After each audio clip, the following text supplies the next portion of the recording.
Season முடிகிறதுக்குள்ளாடி இந்த பலாப்பழம் வாங்கிட்டு இந்த கொழுக்கட்டையை ட்ரை பண்ணி பார்க்கணும். ஏன்னா அதோட டேஸ்ட்டும் ரொம்ப நல்லாயிருக்கும்.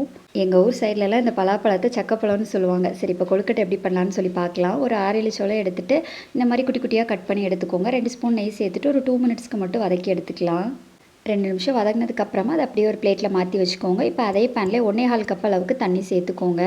இனிப்புக்காக நான் வந்து 1 கப் அளவுக்கு நாட்டு சக்கரை எடுத்திருக்கேன். நீங்கள் வெல்லம் கூட கரைச்சி எடுத்துக்கலாம், அதுவுமே நல்லாயிருக்கும். இப்போ 2 ஏலக்காய், அதுக்கப்புறமா நம்ம வதக்கி வச்சுருந்தோம்ல அந்த பலாப்பழத்தையும் உள்ளாடி சேர்த்துட்டு ஒரு 1/4 கப் அளவுக்கு தேங்காயும் சேர்த்துட்டு மிக்ஸ் பண்ணி விட்டுருங்க. இந்த மாதிரி கொதிச்சு வரும்போது 1 ஸ்பூன் அளவுக்கு எக்ஸ்ட்ரா நெய் சேர்த்துக்கோங்க. நெய் சேர்த்துட்டு ஸ்டவ் ஆஃப் பண்ணிடலாம். ஆஃப் பண்ணதுக்கப்புறமா 1 கப் அளவுக்கு அரிசி மாவு சேர்த்துக்கோங்க.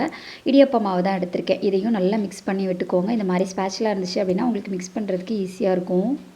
இது எல்லாம் நல்லா ஒன்று சேர மிக்ஸ் பண்ணதுக்கப்புறமா அப்படியே ஆற விட்டுருங்க. ஒரு 1/2 அன் ஹவர் பக்கம் நல்லா ஆறட்டும். ஆறுனதுக்கப்புறமா நம்ம வந்து உருண்டை பிடிச்சிக்கலாம்.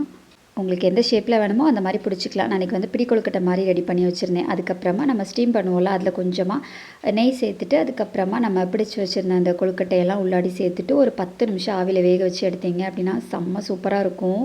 இந்த கொழுக்கட்டை வெந்துட்டுருக்கும் போதே வீடு ஃபுல்லாக அவ்வளோ வாசனையாக இருக்கும். நீங்கள் வெல்லம் ஆட் பண்ணாலும் ஓகே தான், சக்கரை பாகுனாலும் ஓகே தான். ஆனால் அது கரெக்டாக ஆட் பண்ணிக்கோங்க. மாவுமே கரெக்டாக இருக்கணும். அப்படி இல்லை அப்படின்னா வெந்து வரும்போது கொஞ்சம் ஸ்டிக்கியான மாதிரி ஆயிரும். மற்றபடி ஓகே, சூப்பராக இருக்கும். ட்ரை பண்ணி பாருங்கள். பாய்.